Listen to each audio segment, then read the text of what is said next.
Meditation was once considered a weapon, not for peace, for escape. The Gnostics did not sit to relax, they sat to revolt. They weren't trying to find themselves. They were trying to lose someone, the character the world wrote for them, the mask the Demiurge glued to their face. You've heard that meditation calms the mind. They used it to burn through a universe. Because they believe this, your thoughts are not the prison, your identity is. And there is a precise inner technique, a psychological technology that dissolves that identity and awakens what they called the divine spark. It was hidden, ridiculed, and buried, not because it doesn't work, but because it does. Stay with this until the end, and you will understand why the Demiurge fears this practice. You already know the modern script for meditation. You sit. You notice your breath. You try to be present. To let thoughts pass like clouds, maybe you use an app, a gentle voice, a 10-minute timer. Useful, yes. Calming, often.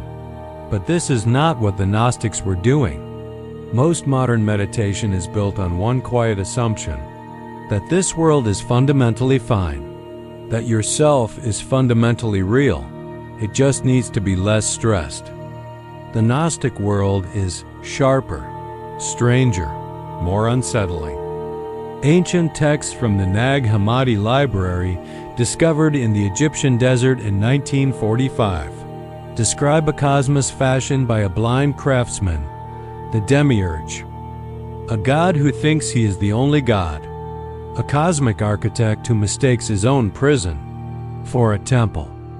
In writings like the Apocryphon of John and the Hypostasis of the Archons, the world we call real is described as a simulation of sorts, a flawed imitation of a higher, invisible order. Inside that imitation, inside human beings, they say there is a fragment of the true light, a foreign element, an exile. They called it the divine spark. Most meditation today tries to comfort the prisoner. Gnostic meditation tries to wake the exile. That's the first contrast, calm versus clarity. But there's another. Eastern traditions often invite you to observe the self, watch thoughts, watch sensations, watch the stream flow by. The Gnostics aimed at something more ruthless, not just watching the self, but dismantling it. They weren't trying to polish the mask. They were trying to see the face beneath the mask, the one that is not born in this world and does not die with it. This is why their practice was considered dangerous.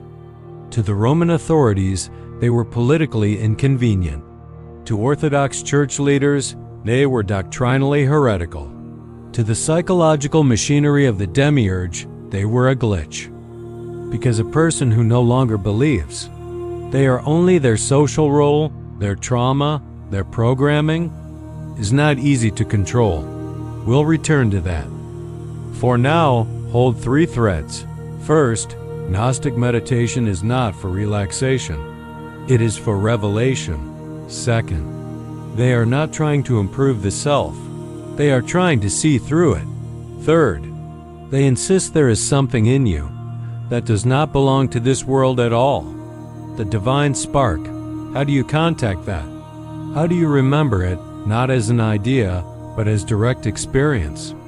Ancient texts don't give us a modern how-to, but they speak in hints, in images of inner ascent, of stripping off garments, of entering the bridal chamber within. Hidden inside those images is a pattern, a method. To understand the technique, you have to understand the war it was designed for. But to understand the technique itself, we need to step fully into the Gnostic vision of reality, because this practice only makes sense inside that worldview. Imagine this. You wake up in a room, no doors, no windows, just screens on every wall. The screens show you a life, your life, memories, opinions, successes and failures, labels and roles. As a child, You're given a name, a nationality, a religion, a story about who you are, and what this world is. The Gnostics would say, those screens are the work of the Demiurge, not necessarily an old man in the clouds. Think of the Demiurge as a principle, the principle of unconscious creation, of mechanical repetition. It is the voice that says, this is all there is. You are only this body. You are only this history. You are only this role. In Gnostic myth, the Demiurge is surrounded by Archons, forces of control, not just mythic beings, but patterns in the psyche: fear, shame, blind obedience, addiction to distraction. They weave identity. They tell you over and over, this is you. Most meditation approaches accept the basic frame of the room. They help you rearrange the furniture, soften the lighting, turn down the volume on some of the screens. Gnostic meditation does something else. It teaches you to turn around, to see the walls, to find the fact that you are not in the screens at all. You are the light by which the screens are seen. Pause here. Notice what your mind does when it hears that. Part of you nods. You've heard similar phrases in non-dual teachings, in Advaita, in Zen. But Gnosticism adds a twist. It says, this light is not generated by the room. It does not belong to the system. It comes from beyond. In texts like the Asterisk Gospel of Thomas Asterisk, Jesus says, if they say to you, it is in the sky, then the birds will precede you. If they say, it is in the sea, then the fish will precede you. Rather, the kingdom is inside of you and outside of you. When you come to know yourselves, then you will be known, and you will realize that you are the children of the living Father. This knowing yourself is not personality analysis. It is not making lists of your traits. It is gnosis, direct, intimate knowing of the source of that light. This is why, from a Gnostic perspective, typical meditation is not enough. You can become calmer. Inside the illusion, you can become more focused. Inside the prison, you can have mindful Archons. But unless you break identification with the image on the screen, with the thought, I am this character, you remain food for the system. So what must a true Gnostic meditation do? 3 things. First, it must expose your identity as constructed, as something that appears in awareness, not as awareness itself. Second, it must train you to inhabit this bare awareness, without clinging to any image, any story, any role. Third, it must reveal, over time, that this bare awareness has a taste, a quality, a quiet luminosity that is not manufactured by the brain. This taste is the divine spark. And here is the frightening part, frightening to the Demiurge, and often frightening to the ego. When you begin to live from that spark, the world's usual methods of control begin to lose their grip. Guilt stops working the same way. Fear bends. Shame is seen through. You still feel them, but you are no longer inside them. This is what makes this practice so subversive. You're not just changing thoughts, you're changing your place of residence in the cosmos of consciousness. Now, how do you actually do this? What does it look like when you sit down and intend to wake the spark? Instead of soothe the mask, everything so far was preparation. Now, the practice itself. You don't need a monastery. You don't need incense. You don't need special music. The Gnostics met in houses, caves, upper rooms. This practice can be done where you are. We'll move through it, step by step, not as a rigid ritual, but as an inner sequence, a movement of attention. Take this in first as understanding. Later, return and practice with it. Step 1. establish the outer stillness. Sit in a way that your body can be alert without strain. Feet grounded or crossed, spine upright as if a thread of light gently draws the crown of your head toward the unseen heights. Hands resting wherever they can forget themselves. Close your eyes or half close them. Let the outer world fade, not by force, but by simple withdrawal of interest. Feel the weight of the body, points of contact, temperature on the skin. Do nothing to change any of it. This body is the lowest garment in Gnostic language. You are not trying to escape it, only to see it clearly, as a garment. Stay here for a few breaths. Notice. Sensation appears in you. In your field of awareness, you are the space in which this body is felt. That is enough for now. Step 2. Expose the movement of the mind. Now, gently turn attention to the mind's activity, thoughts, images. The voice that comments, judges, plans, remembers. Do not fight it. Let it be noisy, if it wants to be. Your task here is diagnostic, not corrective.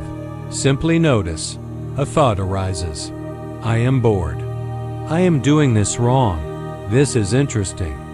See that it appears, stays for a moment, and dissolves, like writing on water. Here is the key shift. Instead of looking from the thought, look at the thought. I am bored. Seen. I don't get this. Seen. I love this. Also seen. Again and again. Without aggression, you recognize. This too is content. A screen. You are the light by which it is seen. This is already a break in identification. Most of the day, you inhabit the thought. You speak from inside it. You are it. Here, for a few minutes, you sit outside. If you do this sincerely, the Archons of the mind will protest.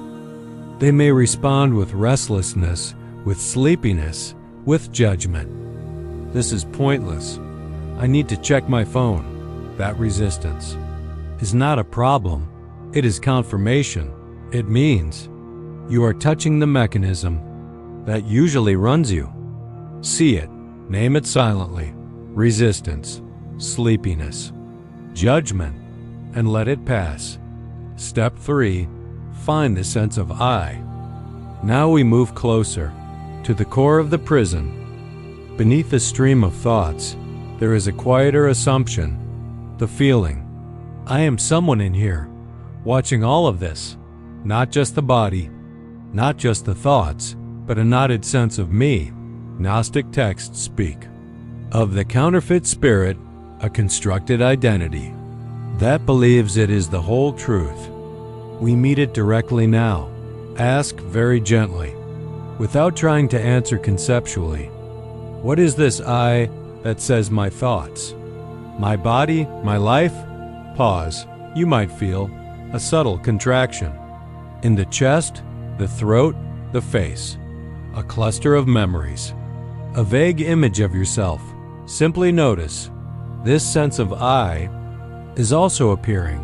In awareness, it can be felt. It can be observed. Therefore, it cannot be what you truly are.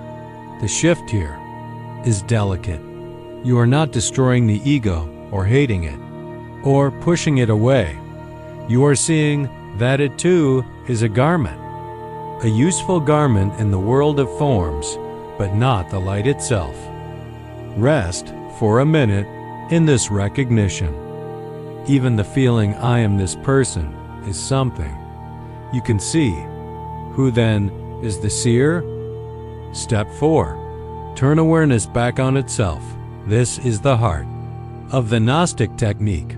Until now, awareness has been looking outward, at body, at thoughts, at the feeling of I. Now, let it turn. Instead of asking, what am I aware of? Ask, what is this awareness that is aware? Do not look for an image. If you see light, that is still an object. If you sense vast space, that is still an object.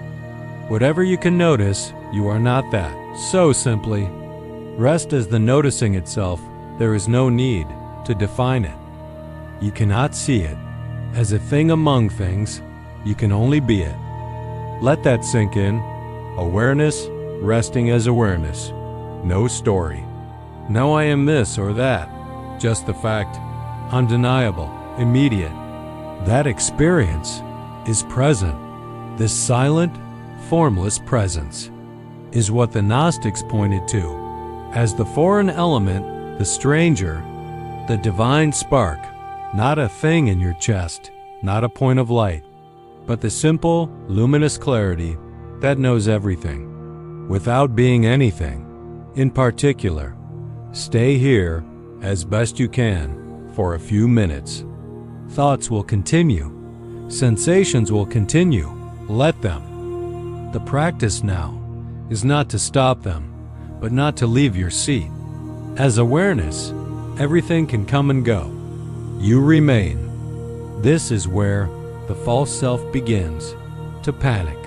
Without a story, it feels it is dying. Old fears may surge up. You may feel a wave of meaninglessness or a desperate urge to grab onto some identity again. This is too empty. I need a purpose. See this too. This is the Demiurge trying to reclaim you. Through urgency, you do not need to fight. You only need to remain. As the seeing, even if only for a few seconds at a time, those seconds are cracks in the prison wall. Step 5. Re-enter the world without re-forgetting. The final step is not strictly part of the sitting practice, but it is where the technique changes your life after resting. Even briefly, as bare awareness, you open your eyes. The room appears. The body is felt. Your name returns. Your stories return. But now, see them as garments. Let the thought, I am your name. With these problems, these hopes, arise. And know, this is a role I can wear, but it is not what I am. You walk, you speak, you work, but somewhere, quietly, you remain as the spark. Events happen in you, not just to you. This is the living continuation of the meditation. Every time you remember, even for a split second, to rest as awareness, instead of contracting into the mask, you weaken the Demiurge's grip. This is why, for a system built on identification, this practice is so dangerous, because it creates a human being who plays their roles without being possessed by them. Once you begin practicing like this, even imperfectly, the inner landscape starts to change. The implications are not just personal, they are cosmic. On the individual level, you begin to notice a subtle freedom, not the fireworks of ecstasy, though that can come, but a quiet realignment. You get angry, but you also see the anger. You feel fear, but you also see the fear. The spark does not get entangled as easily. This is not dissociation. You still feel fully, maybe more fully, but the feeling no longer defines you. This is what Gnostic texts call waking from drunkenness. On the interpersonal level, something else shifts. If you are not only your identity, then others are not only theirs. You begin to sense the same spark looking out through different eyes. The player behind the mask. Compassion deepens. Not as a rule, but as recognition, it becomes harder to fully dehumanize. You may still take clear action. You may still say no, set boundaries, stand against harm, but you do it from clarity, not from blind reactivity. On a societal level, imagine thousands, millions of people practicing this, seeing through the identity sold to them by media, by politics, by algorithm, advertisements lose some of their magic. Propaganda loses some of its spell. This is one reason why inner practices like this have been mocked, suppressed, or turned into harmless consumer products. Gnostic communities were hunted, texts were burned, teachings were called heresy. Was every detail they taught true in a literal sense? That is not the point here. The point is, they carried a method. That makes a human being difficult to herd. A person who knows, from experience, I am not only this role, this story, this fear, is not easy to program. This is why the Demiurge, as an archetype of unconscious authority, fears this practice. Not because the meditation hurts the world of form, but because it reveals that the world of form is not absolute. How do you begin without turning this into yet another identity, the one who does special Gnostic meditation? Gently. For those who feel called to this path, here is a simple rhythm. Start small, 10 to 15 minutes a day. In the beginning, focus on steps 1 and 2, body awareness, and watching thoughts. Get familiar with the feeling of being the space in which experience appears. After a week or two, begin to include step 3, sensing the I who claims the experience. Do not rush step 4, the turning of awareness back onto itself is simple, but not easy to stabilize. Approach it with reverence, not with ambition. If, when you try, you simply sit in a kind of bewildered openness, unsure what you are doing, good. That not knowing is closer to the spark than any clever conclusion. Common pitfalls: wanting dramatic experiences, chasing visions, lights, voices.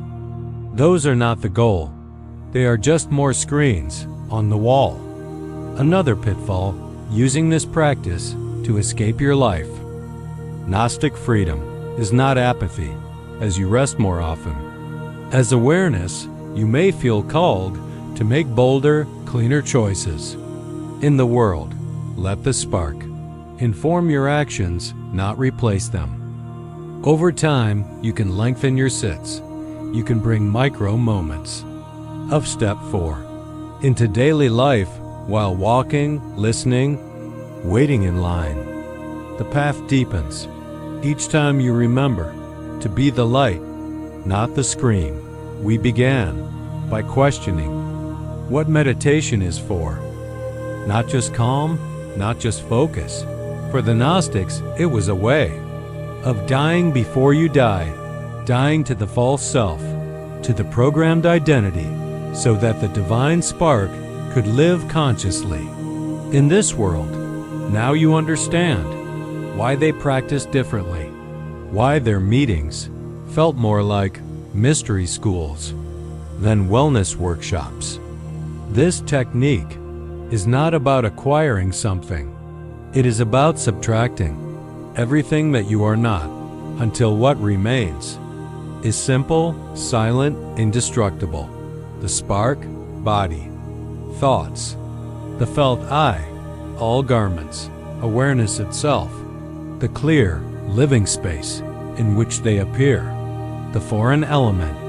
Practice is the continual returning to that, not in exile from the world, but in the midst of it. If this resonates, take it with you, sit with it, test it in your own experience. Remember, the technique is simple, but the implications are immense. The more often you rest as the spark, the less this world can tell you who you are. The divine spark was never asleep, only covered